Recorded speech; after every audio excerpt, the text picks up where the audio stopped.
성경 요한일서 2장 15절로 16절 같이 합독합니다.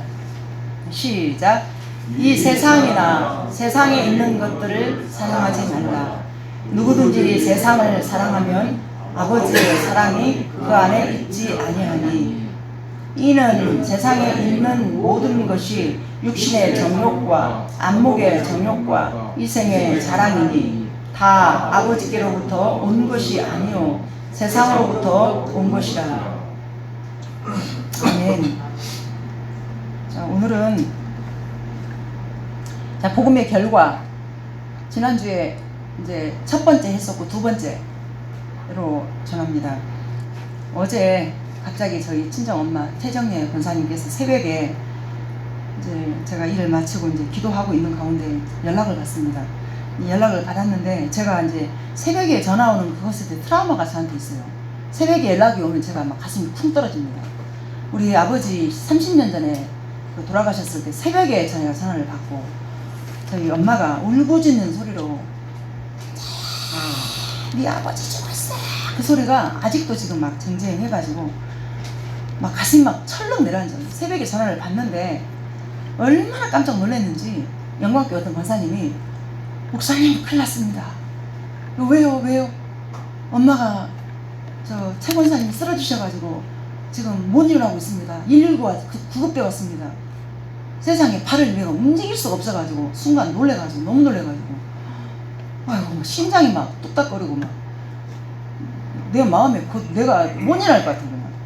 그래서 어떻게 기도하면서 일어나가지고 가봤더니 구급차가 와 있고 사람들이 표정들이 다 굳어 있고, 그래서 엄마는 이제 얼굴 못 봤어요. 근데 또 어떤 사람은 또 반갑다고 인사하고 그 인사 그게 들어오겠습니다. 안 들어오지. 근데 이제 상황을 보니까 이제 새벽기도 마치시고 엄마가 그 엘리베이터 문을 이렇게 열렸다가 닫히는 상황을, 이제 82세 노인이라서 눈이 잘 안 보이세요.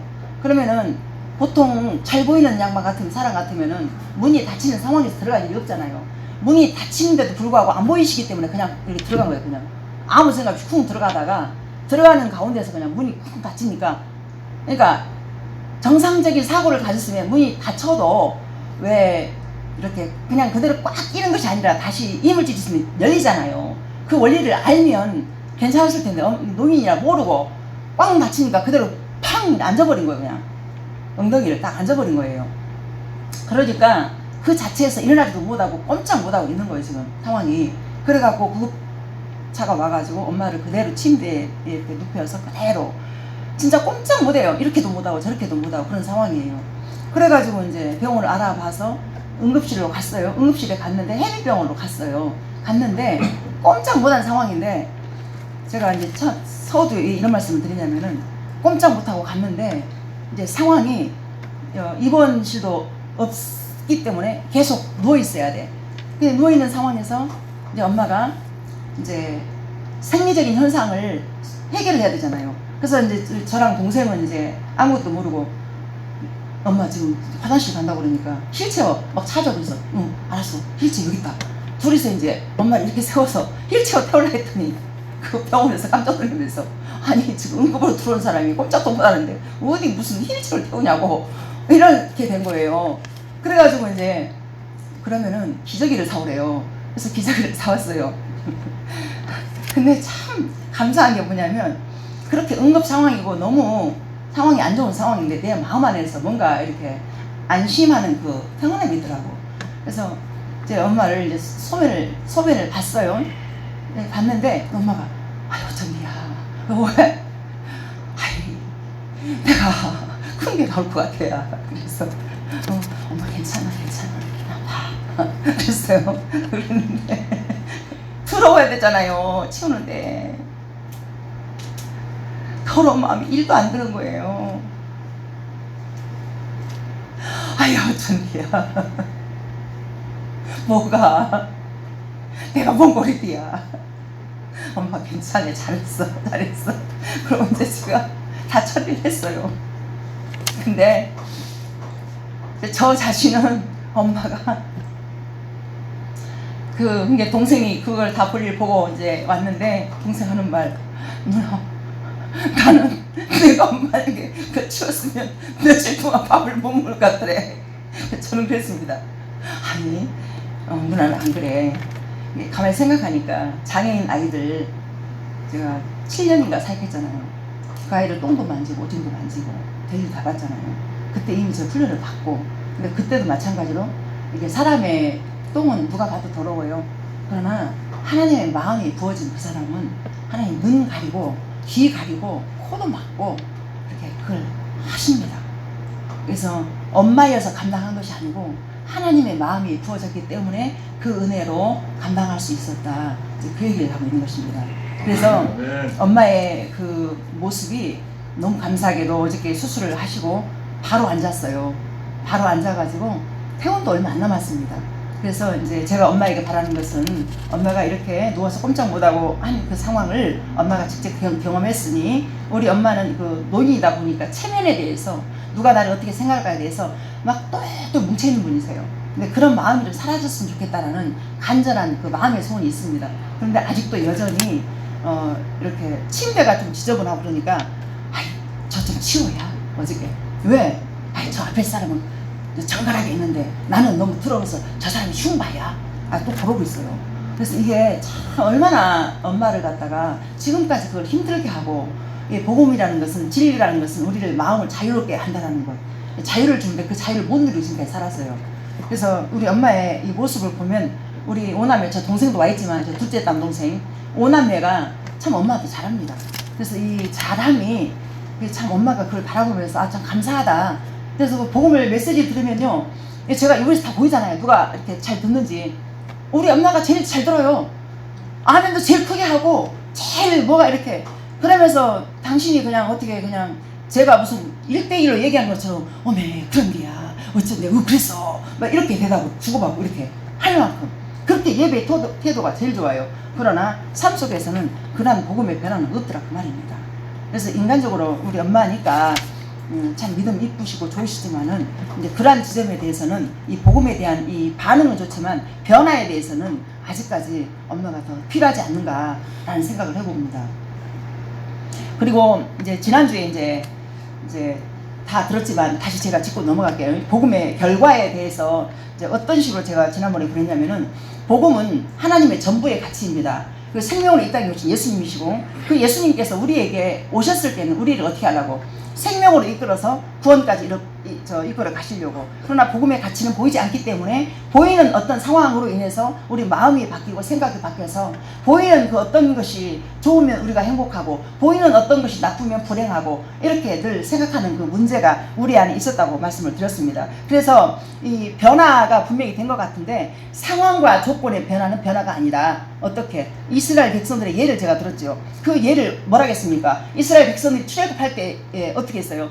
10가지 재앙을 통해서 애굽을 박살내가지고 그렇게 해서 이끌어 나와가지고 만나와 메추라기를 또 하나님이 불기둥과 구름기둥으로 광야를 이끌어 갔어요. 그리고 이제 가나안 땅에 목전에 있습니다. 그리고 거기에서 가데스 바네아라는 곳에서 정탐꾼을 보냈는데, 그때 보내는 정탐꾼들이 12명이 갔는데 10명은 부정적인, 2명만 긍정적인 보고를 받아가지고 그들을 듣고 그대로 맞다, 하나님께서 우리와 함께 하시면 저들은 내 밥이다, 우리가 가자. 그래서 으쌰으쌰해서 같이 딱 갔으면 아무 문제가 없었을 텐데, 부정적인 보고를 들은 이스라엘 백성들이 그대로 그 보고를 갖다가 우리는 이제 죽었다, 저쪽은 저 사람들은 안악자손에다가 그 네피림 후손에다가 너무 크고 광대하기 때문에 우리는 메뚜기밖에 안 되고 아무것도 아니다 막 이러면서 막 우니까 이제 하나님이 이제 그냥 저들이 언제까지 저럴 것이냐 하면서 그렇게 그냥 난리를, 하나님이 그냥 진노가 임해요. 그래가지고 그 진노 속에서 이제 모세의 기도를 통해서 하나님이 이제 돌이킨 게, 최소한의 벌이 뭐냐면은 1세대들을 가나안 땅에 못 들어가게 만들어서 다 죽여버리고 40년이란, 그러니까 40일을 갖다가 1년씩 환산을 해서 40년의 세월을 갖다가 광야에서 뺑뺑이를 돌려요. 이제 그렇게 결론을 내려줍니다. 그래서 상황과 조건이 바뀌어졌지만은, 그러나 여전히 그들의 마음은 어디에 있었어요? 애굽에 있었다는 거. 애굽에 있었기 때문에 자신의 정체성에 대해서 몰라요. 그러나 이제 그 애국 이스라엘 백성들만 그러는 것이 아니고 우리도 교회에 나왔지만, 자, 우리 최중래 권사님 말씀드렸잖아요. 그 최중래 권사님도 와서 예배 잘 드리고 그래서 아멘 하면서 아 맞다. 그래서 끝나고 나면은 아이고 말씀 내 은혜 받았다. 집에 가서도 은혜 많이 받았다고 또 그래요. 그러면 은혜 받은 결과가 뭐냐면은 내 삶 속에서 변화가 일어나야 되는데 존재가 바뀌는 거예요.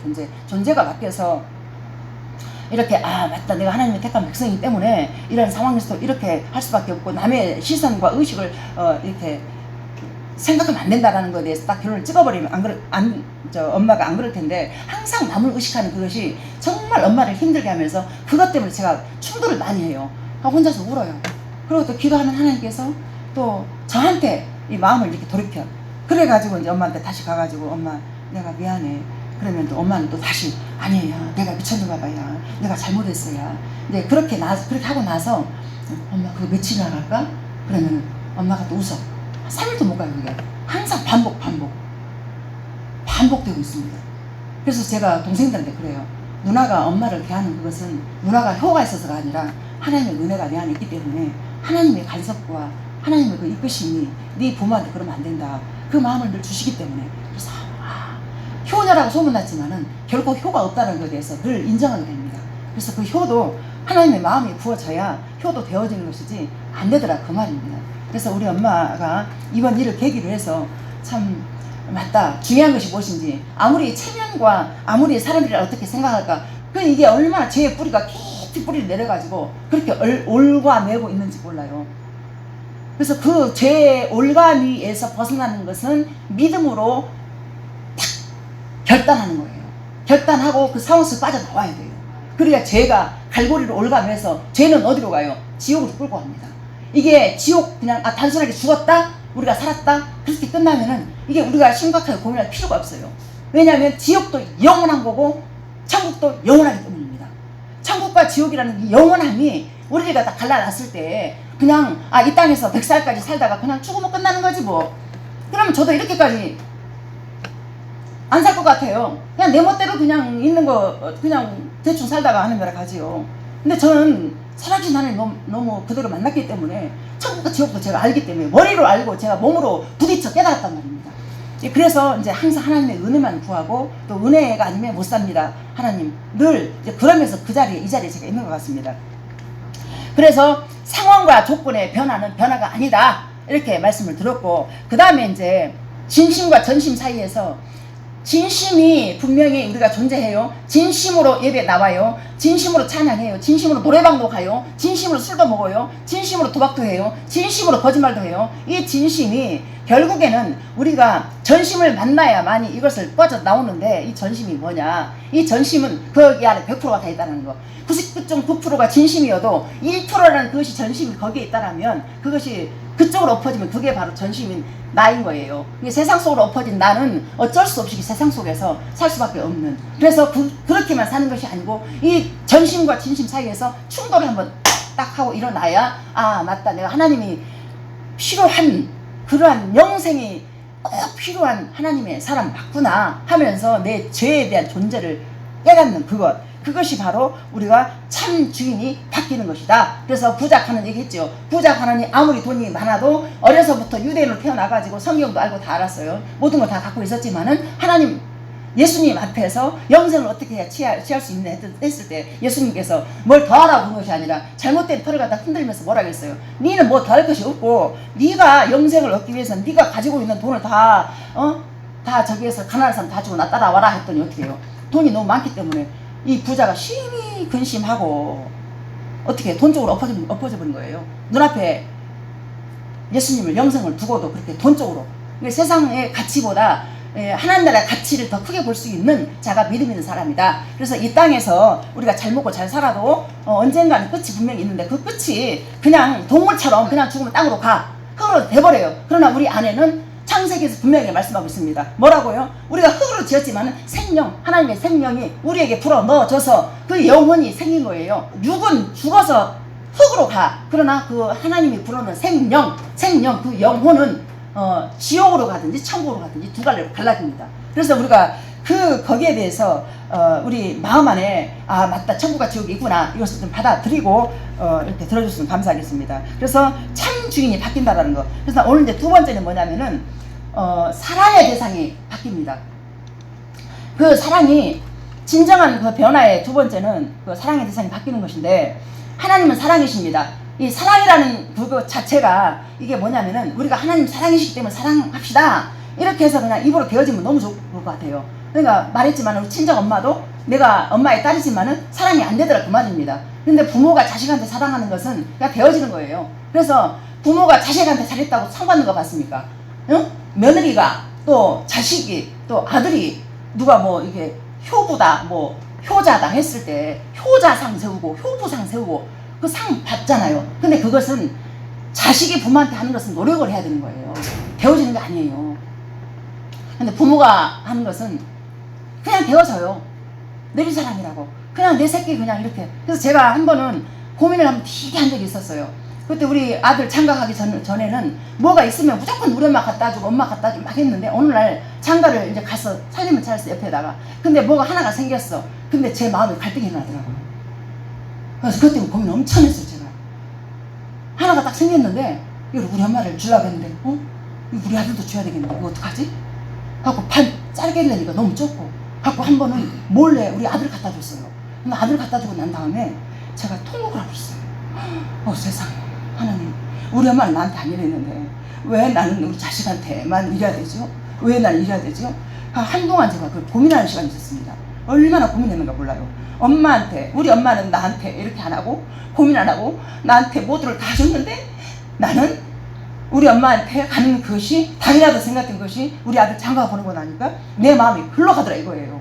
그래서 그것 때문에 제가 한동안 고민을 엄청 했습니다. 근데 그것을 하나님께서 말씀하시기를 자식은 하나님 한 게 하나님의 사랑이 우리를 사랑했잖아요. 근데 우리가 하나님을 사랑할 수가 없어요. 우리 엄마가 나를 사랑했어요. 내가 우리 엄마를 사랑한다고 생각을 했어요. 그게 없더라 그 말입니다. 그래서 그거를 갖다가 내 자식을 이렇게 놓고 저울질 했을 때 자식적으로 엎어지더라 이거예요. 그래도 그것 때문에 고민을 하고 하나님께 기도를 했는데 하나님이 이렇게 말씀하셨어요. 네가 한 그 부모에 대한 사랑이 네가 한 줄 착각하지 말아라. 내가 너에게 내 마음을 부어놔서 그 사랑으로 한 것이다. 이렇게 말씀하셨어요. 그래서 우리가 부모에게 잘하는 그것도 물론 진짜 효가 있겠지만은 우리가 노력을 하지 않으면 부모도 멀리할 수밖에 없는 악이 우리에게 존재한다는 것입니다. 근데 하나님의 사랑은 그게 아니었어요. 무조건적인 우리의 1%의 노력도 없이 우리의 행위 없어요. 우리가 좋은 사람이어서 솔직하게 이 자리에 나온 우리 모든 분들이 우리가 행동 잘해가지고 복음을 받아서 예수님의 사랑을 입었다라고 생각한다면 그분은 예수님 필요가 없는 사람이에요. 우리 모두가 다 죄인입니다. 자, 우리가 옳게 살지 못하고 늘 엉뚱한 짓거리 하면서 딴 길로 갈 수밖에 없는 악이 늘 존재를 합니다. 우리의 생각 안에서 또 우리의 행동 안에서 모든 것들을. 근데 그 사랑은 우리의 행동은 상관이 없어. 그래서 의인에게는 예수님 필요 없어. 죄인에게만 필요한 거예요. 그래서 그 사랑이 우리를 들어 엎었기 때문에 모두가 다 이 자리에 계시는 거예요. 그 사랑에 감사하면서 예배하시고 감사하면서 말씀 읽고 감사하면서 그렇게 사랑의 대상이 바뀌었구나. 아 맞다. 하나님 나한테 이런 사랑을 줬지. 그것을 아멘으로 화답하시면서 하나님께 반응하는 것이 바로 예배입니다. 그래서 이 예배 자리가 기둥을 세워서 믿음의 집을 견고하게 지어나가는 그 과정이란 말입니다. 이것이 하루아침에 뚝딱 해서 올라가는 것이 아니에요. 한 걸음 한 걸음 한 걸음 기초부터 다져가지고 기둥 세워지고 이러면서 집이 세워져서 그 집 안에 들어갔을 때 안전한 것이지, 믿음도 한 번 나왔다 해서 뭐가 뚝딱 해져갖고 아 믿음 생겼어 나 바뀌었어 이것이 아니라 변화되는 과정이 있더란 말입니다. 제가 예수님 만나고 24년째 이 교회가 세워졌습니다.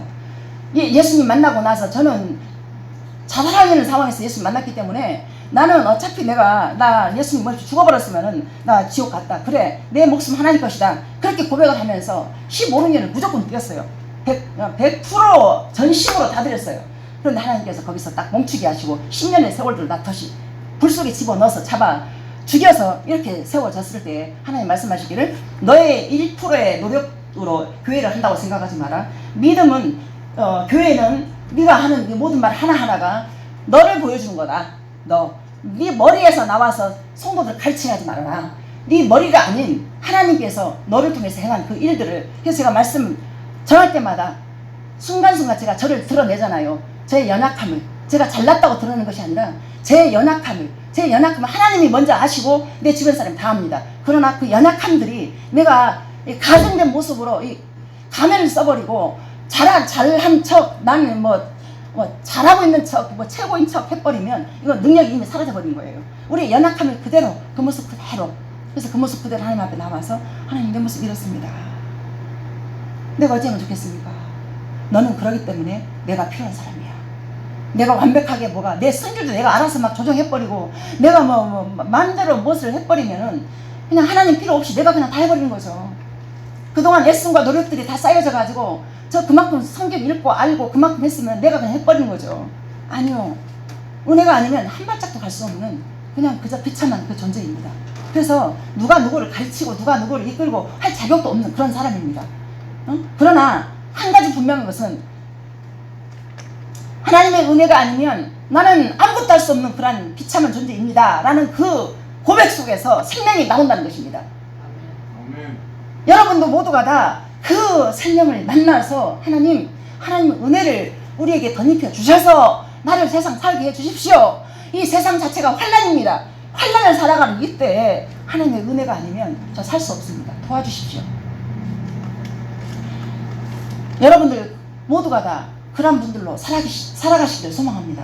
아멘. 아멘입니까? 그래서 대다수의 그 그리스도인들은 이렇게 말합니다. 정직하게 이야기할게요. 저는 49%는 세상을 사랑하고 51%는 교회를 사랑합니다.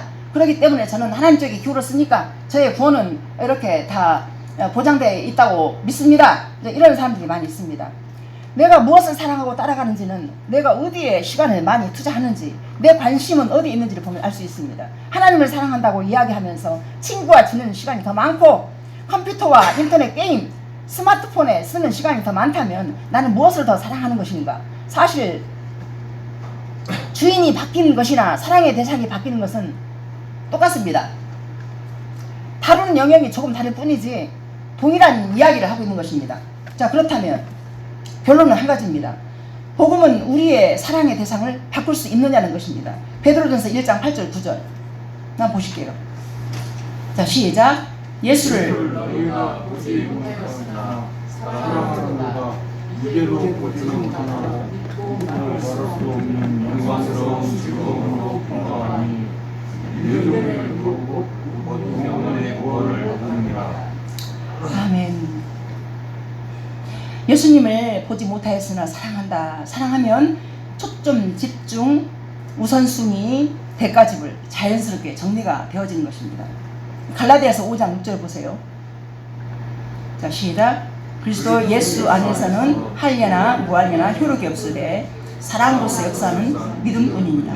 아멘. 자, 하나님은 사랑이시고 사랑의 전부의 가치가 우리에 오신 예수님이시고 생명이잖아요. 그 사랑만 우리에게 그 믿음으로 역사한다. 그 말씀이고요. 그 다음에 세 번째가 진리 안에서 참 자유를 누리는가. 요한복음 8장 31, 32절 보세요. 자, 같이 읽습니다. 시작. 그러므로 예수께서 자기를 믿는 유대인들에게 이르시되 너희가 내 말에 거하면 참으로 내 제자가 되고 진리를 알지니 진리가 너희를 자유롭게 하리라. 아멘. 자, 이 말씀은 예수님을 믿지 않고 배척하는 사람들에게 하셨던 이야기가 아니라 예수님이 자신을 믿은 그 유대인에게 하셨던 말씀이었습니다. 그러나 예수님이 이 말씀을 마치시자 유대인들은 예수님을 돌로 쳐 죽이려고 했습니다. 그 이유는 무엇이었습니까? 건드리지 말아야 될 그 영적인 자유 부분, 이 유대인들이 생각하는 자유와 예수님이 생각하는 자유는 완전히 이렇게 돼버렸거든요. 유대인들이 선민이었고 택한 백성들이었지만은 그 예수님을 갖다가 앞에 두고 배척을 하면서, 왜냐하면 예수님이 앞에 있는데 그 예수님보다는 예수님을 믿은 것이 아니라 그 아브라함만, 모세만 그 믿는, 그래서 자기의 선민 그 의식들이 굉장히 강했어요. 예수님이 이 자유를 얘기하니까 자기네들은 자유를 몰라. 왜? 왜냐하면 자기들은 율법을 지키고 뭐든지 지켜야만이 이렇게 영생이 있다라고 알고 있기 때문에, 그 예수님은 자유를 얘기하니까 그걸 건드리는 거죠. 그러니까 배척을 하면서 돌멩이로 던지고 예수님 죽이려고. 결국은 어떻게 했어요? 십자가에 못 박혀 죽어버렸잖아요. 죽여버렸잖아요. 선민이 유대인들이 그랬어요. 그래서 예수님은 단 한 번도 자신의 이야기를 바꾸거나 타협하지 않으셨습니다. 복음은 결코 바뀔 수 없습니다. 언제나 한결같이 말씀하셨죠. 나를 따라오려거든 자기를 부인해야 한다. 즉 대가집을 그분의 복음의 진리는 결코 차이가 없었습니다. 그분은 언제나 명확하게 말씀하셨죠. 자, 그렇다면 진리가 너희를 자유롭게 하리라는 이 말은 무슨 의미일까요?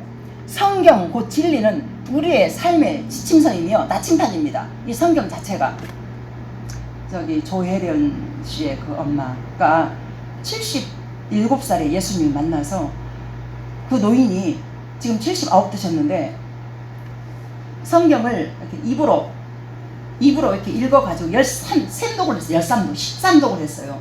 그래가지고 이분이 많이 아프셨어요. 그 신장 기능이 안 좋아가지고 이게 투석을 했던가 해가 이렇게 소변을 제대로 못 보고 굉장히 많이 힘든 상황이었는데 4독을 하시던 중에 고쳐져 버린 거예요. 이분이. 그래가지고 이분이 좋아하던 텔레비, 좋아하던 모든 걸 다 끊어버리고 오직 말씀 앞에서만 말씀만 계속 이렇게 소리내서 읽는 거예요. 계속.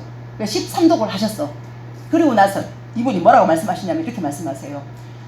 아야, 내가 이런 77년 동안 우상 딴짓거리만 하다가 이제 예수님 만났는데 내가 텔레비 볼 시간이 어디 있으며 내가 언제 하나님 나라 갈지도 모르는 상황에서 이제는 더 이상 내가 다른 짓을 할 수가 없다. 이렇게 표현을 하면서 성경만 계속 읽고 있어요. 그래서 조엘은 이 소매된 이 사람도 그렇게 성경을 예수님 만나가지고 지금 말씀 가르치는 사역자가 됐어요. 그 간증만 그렇게 하고 돌아다니더라고요. 그래서 내가 그걸 보면서 또 도전을 받았어요. 저 사람은 신학도 안 했는데 말씀만 읽었는데 저렇게 됐다는 것이 저도 모르게 내 안에서 이렇게 막 뭐가 올라오더라고요. 나는 신학도 하고 다 했는데 저분 그래 나도 말씀 한번 읽어보자. 그래서 말씀을 읽는 것이 생명입니다. 이 말씀을 가까이 하는 것이 바로 하나님 만나는 것이고, 그래서 하나님을 사랑하는 그 자체는 우리가 하나님 사랑할 수 없지만은 말씀으로 이 땅에 일치 놓으신 예수님, 이 바로 말씀이기 때문에 말씀을 소리내서 한번 읽기 도전을 한번 해보십시오. 자, 그래서 여러분이 어느 날 새로운 전자기기를 샀다고 한번 가정해 보세요. 새로운 전자기기를 샀을 때 우리가 자유롭게 다루지 못하잖아요. 설명서도 봐야 되고 이것을 어떤 기능이 어떤 것인지 뭐가 어떻게 되는 것인지 그걸 봐야 되잖아요. 그죠? 이제 그걸 봤을 때 그걸 잘 습득하고 나면 어떻게 돼요? 그게 자유롭게 자유자재로 이렇게 다룰 수 있는 뭐가 생기잖아요. 그죠?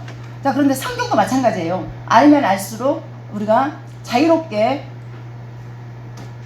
자유로움 속에서 성경을 보면서 그 진리가 자유롭게 하는 그 믿음이, 말씀이 우리 안에 실제가 되는 거예요. 자, 그런데 여러분은 그 성경 말씀을 잘 알고 계시는 그 말씀으로 한번 생각해 보겠습니다. 자, 마태복음 5장 39절 41절. 자, 같이 한번 읽어볼게요. 시작. 나는 너희에게 이르노니 악한 자를 대적하지 말라. 누구든지 내 오른편 뺨을 치거든 왼편도 돌려대며 또 너를 고발하여 속옷을 가지고자 하는 자에게 겉옷까지 가지게 하며 또 누구든지 너로 억지로 오리를 가게 하거든 그 사람과 심리를 동행하고. 아멘. 자, 이 말씀을 들을 때 여러분들의 마음에 기쁨이 넘쳐 나십니까?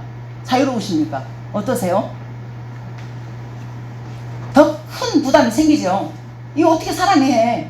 오른편 뺨 치면 왼편 쪽 뺨을 돌려대라고 그러고 뭐 오리를 가자면 심리를 가고. 우리로서 안 되는 거예요. 안 되는 거예요. 그리고 우리 남편과 한참 제가 지금은 물론 많이 좋아졌지만은 옛날에 이 남편이 막 사고치고 그럴 때 하나님 저한테 그러는 거예요. 여자의 머리는 남자고 남자의 머리는 예수님이다.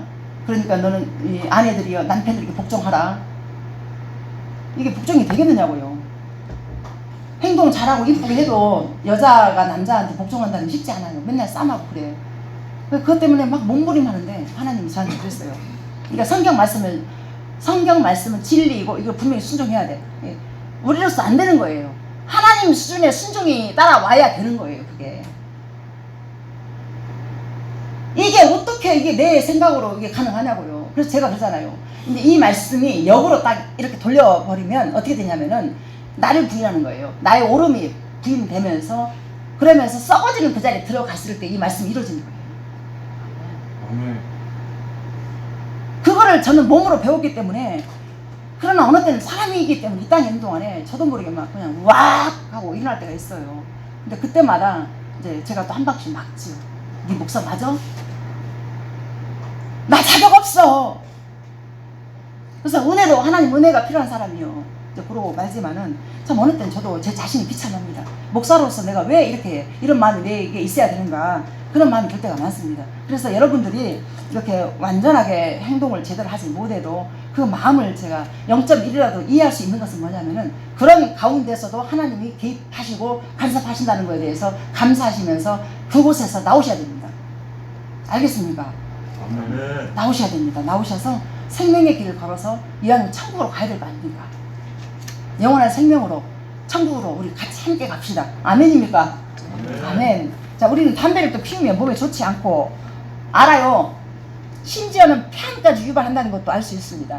또한 그런 경고성 문구가 또 이렇게 막 해골 그려져 가지고 있잖아요. 그걸 보면서도 사가지고 피워요. 자, 그러면 이미 이 상황은 뭐냐면 담배의 노예가 돼버린 거예요. 담배의 노예. 그러면 이미 담배의 노예가 된 이 상황, 죄를 지면 안 된다는 것을 알아. 진리를 따라 살아야 한다는 것도 알면서도 여전히 죄를 원하는 죄의 그 노예가 내 안에서 되어버려서 그 죄의 종로를 타면서 따라가는 나. 맞지요? 그 마음대로 안 되지요? 아멘. 안 됩니다. 그래서 하나님의 은혜가 필요하고 그때마다 돌이킬 수 있는 은혜를 구하십시오. 그래서 내 힘으로 안 되니까 하나님 도와주십시오. 그때 진짜 죄가 있는 곳에 은혜가 더하다는 말씀이 있습니다. 그래서 죄 가운데 있는 사람들이 나봤을 때 하나님의 간증들이 쏟아집니다. 그래서 그거를 죄와 피를 까지 싸워가면서 그렇게 하나님의 은혜의 영광을 찬양하는, 높이는 그때를 기대하시면서 그렇게 살아가시면 좋겠습니다.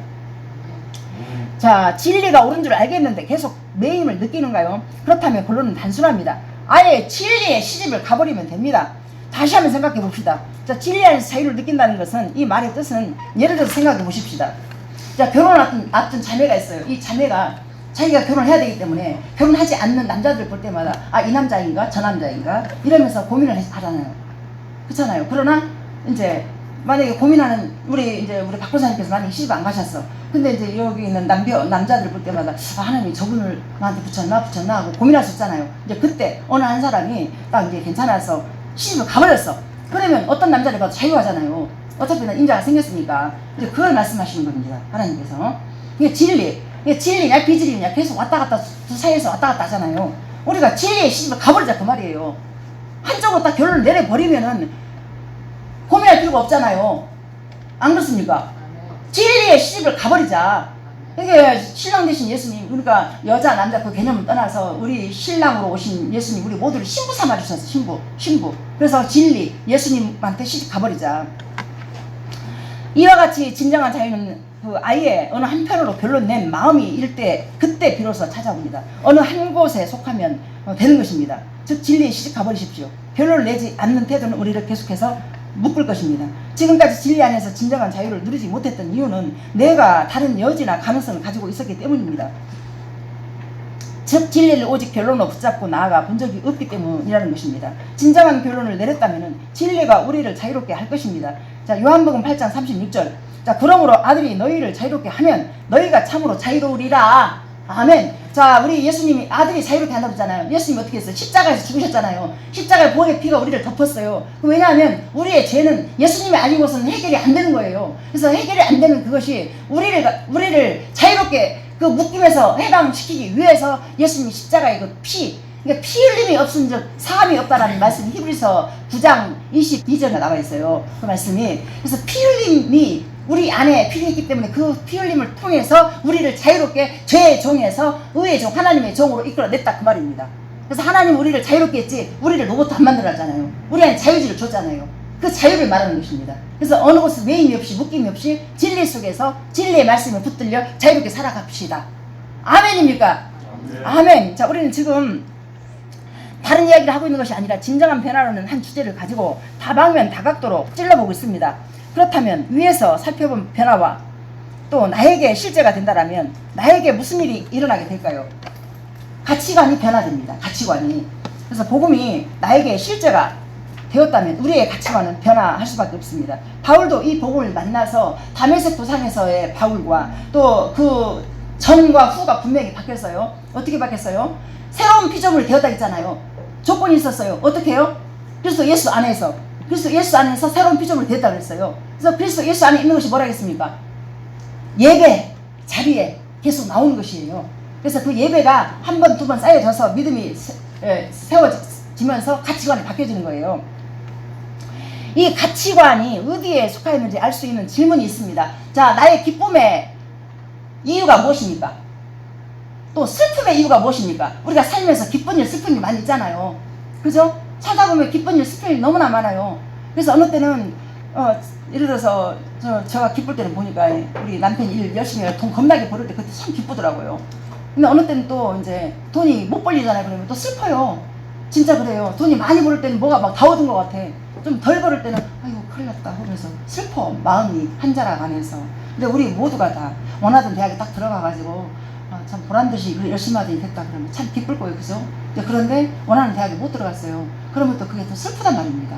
이것이 우리 안에서 그 존재의 변화가 일어나지 않고 이렇게 하나님을 제대로 모르는 상태에서 알한다 해도 그런 기쁨의 이유와 슬픔의 이유가 눈에 보여지는 그 어떤 것 때문에 기뻤다가 슬펐다가 이런 게 있어요.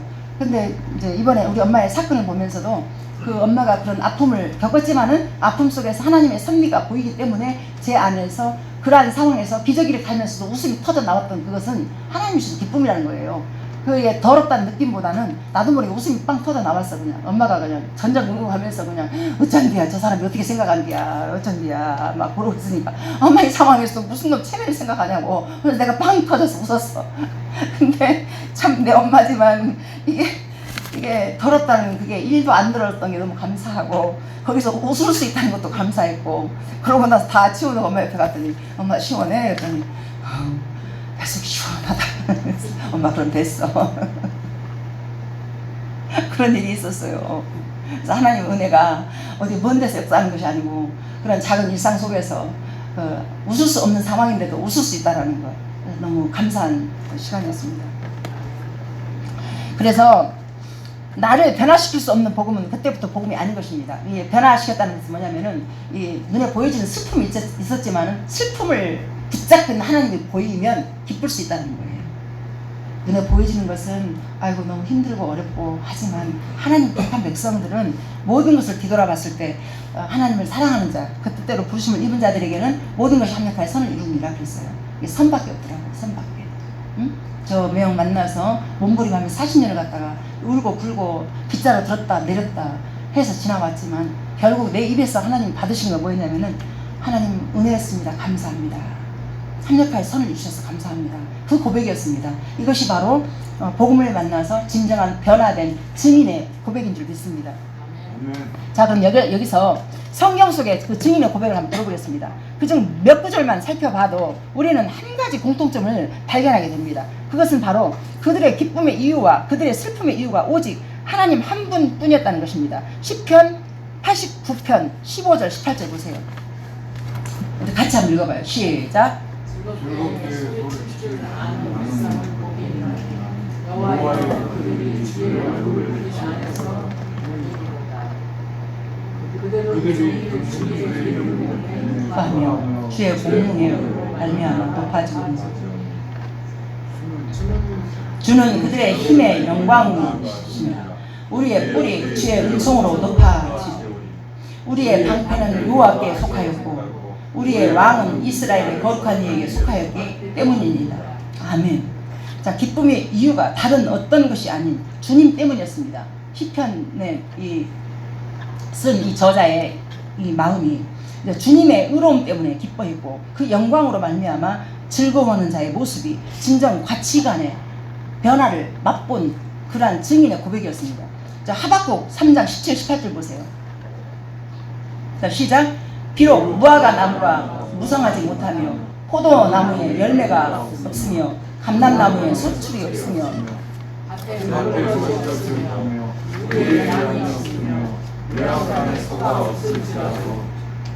여호와로 말미암아 즐거워하며 나의 구원의 하나님으로 말미암아 기뻐하리로다.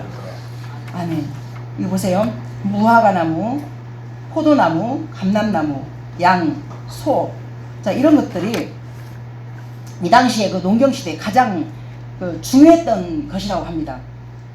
그래서 하지만 이 하나님을 만난 하박국은 이 모든 것이 없을지라도 나는 하나님으로 말미암아 기뻐할 것이라고 이야기하고 있습니다.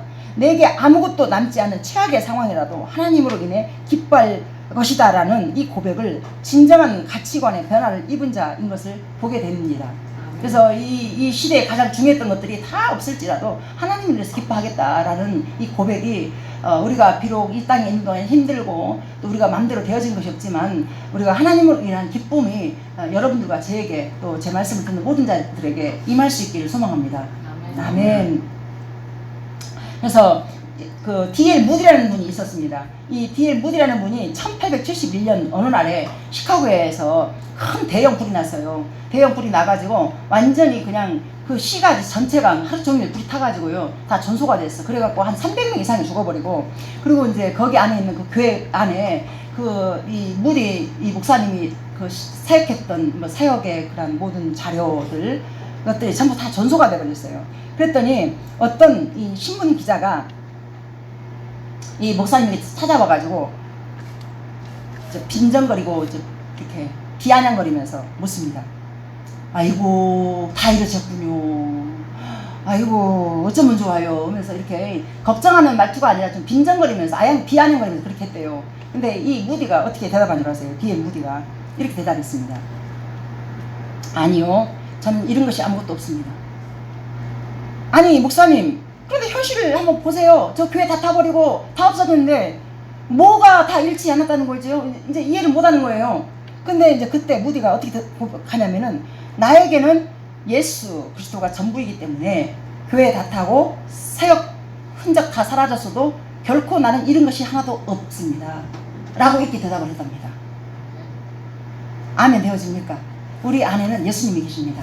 그래서 우리 이 땅에 있는 동안에 뭐가 안 되어지고 내 마음대로 안 되어져서 잡은 것도 없고 또 뭔가 쌓여진 것도 없고 뭐가 뭐 보여지는 그 뭔가 없어요. 쌓는 거 없어요. 그렇지만은 보이지 않는 하나님의 가치가 우리 마음 안에서 예수님이 실제가 되어서 우리를 붙잡고 있기 때문에 그 예수님 자체가 우리에게 함께 하기 때문에 이 전부의 가치가 예수님이 나의 전부이십니다. 그렇기 때문에 아무것도 잃지 않았습니다 라는 이 무디의 고백이 여러분들의 고백이 되어지길 소망합니다. 아멘. 그 부여함이 우리를 이끌어 갔을 때 우리는 어떤 상황이 와도 잃어버리는 것 없이 살아갈 수가 있다는 것입니다. 시편 4편 7절 보세요. 자 시작. 주께서 내 마음에 두신 기쁨은 그들의 곡식과 새 포도주가 풍성할 때보다 더하니이다. 아멘. 자 가치관이 바뀐 자는 자신이 가진 것 때문에 생기는 기쁨보다 주님이 주시는 기쁨이 더욱 크다고 고백합니다. 자 여러분은 어떠신가요? 내가 로또에 당첨된 것보다, 내가 원하는 취직이 된 것보다, 내가 결혼을 한 것보다, 또 내가 UN 사무총장이 된 것보다 더욱 주님 때문에 기쁠 수 있습니다. 아멘 하기가 어렵죠. 로또가 맞는 게 좋고 결혼 잘하는 게 좋고 또 무슨 UN 사무총장이나 뭐 의사가 되는 게 좋고 좋은데 이것을 배제시키고 주님 때문에 좋아야 된다? 분명히 갭이 있습니다. 그죠? 아멘. 잘 안 되어지죠. 어렵습니다. 근데 저는 아멘이 되어진 이유가 뭔지 아십니까? 저 남편이 목사안수 앞두고 최악의 상황을 맞이했어요. 하나님이 제 입술에서 어떤 고백을 하게 하셨냐면은, 정말 2주 연속 대형 사고를 쳐가지고 그런 상황이에요. 입술에 막 토사물이 있고 막 이런 상황인데 하나님이 제 입술을 통해서 이렇게 하나님 받으셨어요. 감사가 터지는데, 하나님 아버지, 저 남편이 어떠한 일을 저질렀어도 이 남편이 제 옆에 건강하게 있게 하신 걸 감사합니다. 두 번째 감사, 하나님 이 집이 다 날아가고 다 사라졌어도 이 남편에 대한 소중함을 보게 하신 것을 감사합니다 그랬어요. 다 날아가도. 그래서 영혼에 대한 소중함, 가치를 저한테 몸으로 알게 하셨고, 그리고 난 다음에 베드로가 그러잖아요. 주는 그리스도이시여 살아계신 하나님의 아들이십니다. 이 고백 이외에 내 교회를 세우리니 음부의 권세가 너를 이기지 못하리라. 네가 교회다. 네가 교회다. 그러니까 이 고백을 하게 하시고 교회가 내 안에서 세워진 거예요. 그래서 건물이 교회인 것 같지만 여러분들 각자가 교회라는 것을 잊지 마십시오. 서 있는 곳에서 비록 교회 나가지는 않아도 힘들고 어려울 때 아이들의 장래를 위해서, 나의 또 영생을 위해서, 영혼을 위해서 이런 것들을 밤마다 아이들 머리에 이렇게 안수도 하면서 기도해 보십시오. 그럼 분명하게 하나님, 살아계신 하나님이 우리 인격 안에서 만나주십니다. 그래서 그 하나님을 붙잡고 사는 것이 바로 성공이고, 그 하나님을 붙잡고 어디요? 믿음의 결국은 영원권에 있느니라, 거기까지 가야 되지 않겠습니까? 거기에 가서 우리 모두가 다 총에서 만나는 그런 모두가 되었으면 좋겠습니다. 시편 16편 11절 보세요. 자, 시작. 주께서 생명의 길을 내게 보이시리니 주의 앞에는 충만한 기쁨이 있고 주의 오른편에는 영원한 즐거움이 있나이다. 아멘입니다. 좁은 길을 걸으면서도 기뻐할 수 있는 것은 주님이 우리와 함께 하신 때문입니다. 자, 요한복음 15장 11절. 내가 이것을 너희에게 이르면 내 기쁨이 너희 안에 있어서 너희 기쁨을 충만하게 하려 합니다. 아멘입니다. 예수님이 말씀하십니다. 예수님이 당신의 기쁨이 우리 안에 있고 우리의 기쁨이 넘치게 하시겠다고 말씀으로 약속하셨습니다. 세상에 줄 수 없는, 절대 비교될 수 없는 예수님 당신의 기쁨, 우리 하나님 나라의 기쁨이 바로 복음이 우리에게 이루어 놓으신 완전한 생명이었습니다. 그리스도는 우리에게 이러한 기쁨을 주시길 원하십니다. 아멘입니다. 하나님께서 우리에게 예수님 십자가에 죽으시고 죽었다가 부활하셔서 첫 번째 한 말이 뭔지 아십니까? 내가 너에게 평안을 주겠다. 이 평안은 세상이 주는 것이 아니하리라. 그리고 담대하라. 내가 세상을 이겼다. 환난을 내가 만날 것이다. 그러나 담대해라. 내가 세상을 이겼다. 이렇게 말씀하세요. 그래서 우리가 환난 당하고 또 슬프고 어렵고 힘든 일들을 당할 수밖에 없는 삶으로 계속 이어져요. 그러나 그 속에서 우리를 버려두지 아니하시고 항상 우리와 함께 하신 그 하나님의 손길이 여러분들과 저와 함께 하시기를 소망합니다. 그리고 마지막으로 이제 한 가지, 우리 그 친구가 어제 퇴원했습니다. 퇴원을 해서 그저께 퇴원했어요. 그래서 어저께 갔다 왔어요. 근데 그 친구 마침 그 이모랑 와 있더라고요. 그래서 어저께 가서 이제 또 오이 냉국 해서 타서 갖다 주고, 그리고 이제 마지막으로 이렇게 만나서 이제 그냥 올라겠더니 이제 일어났어. 이제 잘 깨가봐. 근데 이제 그 친구 앞에서 다시 또 제가 뭘 강조했냐면은, 사실 인간적으로 얼마 안 남았어요. 근데 그 집이 참 다 식구들 좋고 다 좋은, 예수님 안 믿는다는 것 자체부터 해서 완전히 이것은 하나님과 멀어진 상태예요. 그런데 우리가 연약함은 하나님을 붙잡을 수 있는 이게 동화적인 거예요. 연약함이. 그래서 그 친구에게 그렇게 말을 합니다. 제가. 근데 기도 다 해주고 나서 이 땅의 성공에 대해서 지난번에 40살에 죽은 거 있잖아요. 그분 얘기하고, 그 다음에 50세에 죽은 그 권사님 동생 얘기하면서 그 마지막에 승리의 V자를 그리면서 나 천국 간다. 40살짜리 그 청년도 그랬어요. 나 천국 갑니다. 여보, 나 위해서 울지 마. 나 괜찮아. 천국 가. 예수님을 만났고 하나님 그 천국을 본 거예요. 이 자체가 인생의 성공인 것입니다.